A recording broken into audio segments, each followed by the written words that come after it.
intéressé dans l'histoire de la musique, je pense le fait de pouvoir expérimenter et que l'expérimentation peut-être s'arrête et pour donner naissance à un genre qui se dissémine dans la pop culture, dans la culture classique, dans une musique savante, exigeante et en même temps accessible. Oui, on peut entendre, il faut prendre son temps, qu'on peut entendre plusieurs choses, des choses qui ne sont pas jouées, du fait du seul choquement des motifs les uns contre les autres, le fait qu'on puisse entendre une chose rapide et lente à la fois. La pièce de Reich à l'origine, c'est donc Six Pianos, c'est une pièce très rythmique qui est pour 6 pianistes, des baby pianos. Reich a eu l'idée de faire cette pièce parce qu'il avait un ami qui avait un piano store à Manhattan de piano Baldwin et il lui a dit bah, si tu veux venir répéter la nuit, tu peux, tu fais ce que tu veux. Et il a eu l'idée de faire une pièce pour tous les pianos de ce magasin. Il a essayé avec 12 pianos, c'était une cacophonie, c'était un mess. Et donc il a vu qu'avec 6 pianos ça allait. Donc voilà, c'est une pièce, en gros, moi je la vois comme une pièce où c'est un motif, en gros, qui est joué par 6 pianistes et qui est malaxé et qui change graduellement. Et j'imagine presque les 6 pianistes qui soient des DJ vraiment et qui fassent leurs nuances, les nuances qu'ils font, le fait de jouer moins fort, de jouer quelques motifs, de jouer des bouts du motif, de les faire s'enchevêtrer. C'est comme un mix de ce flux continu, de cette rivière d'un seul accord. Donc je vois ça comme ça. Donc moi j'ai découpé les 3 motifs principaux. Donc tu as par exemple le premier qui est... tu vois, donc ça fait... Tu as ensuite ça. Et puis tu as...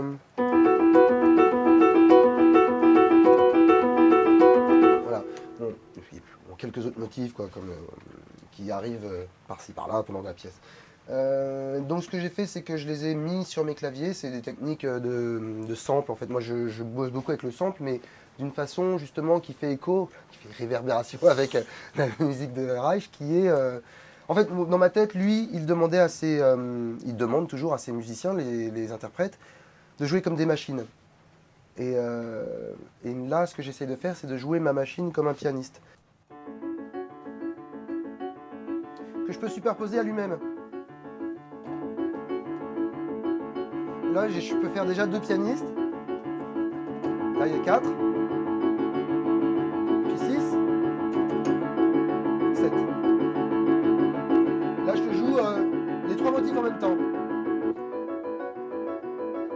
Là, je peux faire les 3 motifs superposés à eux-mêmes. Un des 3 motifs.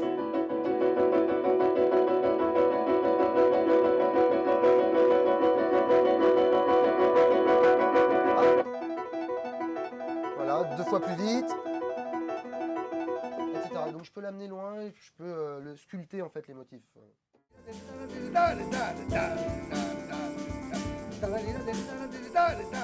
Midi à mort, comment ça s'est déroulé? Je suis parti en 2012 pendant 2 semaines à Bénarès et Calcutta. J'ai rencontré plein de gens. J'avais déjà fait un prévoyage de préparation en 2010 et j'avais très envie de filmer la musique indienne et j'avais cette idée que la musique indienne est à cette basse, jouée par le tempura, et le soliste au-dessus, et qu'entre les deux, il y a beaucoup d'espace pour les accords occidentaux. Donc j'écoute de la musique indienne depuis que j'ai 17 ans, et j'entendais tout le temps les accords qu'on pouvait mettre entre.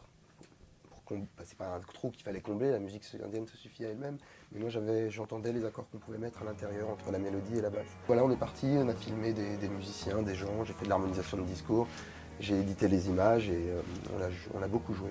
Et là, on va le jouer avec 3 flûtes en plus. Je suis avec mon batteur qui s'appelle Mathieu Edouard. Et on est face à face. Et au milieu, entre nous, il y aura les flûtes. Et toutes les personnes à l'écran, tous les musiciens, violonistes, chanteurs, percussionnistes, danseuses d'Odyssey. Je suis très content de la jouer. Ça se rapproche de Reich par les motifs pianistiques et par la façon dont je les déroule. Mais c'est très très pop, hein, c'est beaucoup plus pop.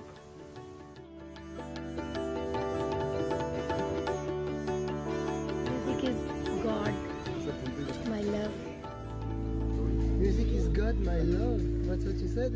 This is wonderful.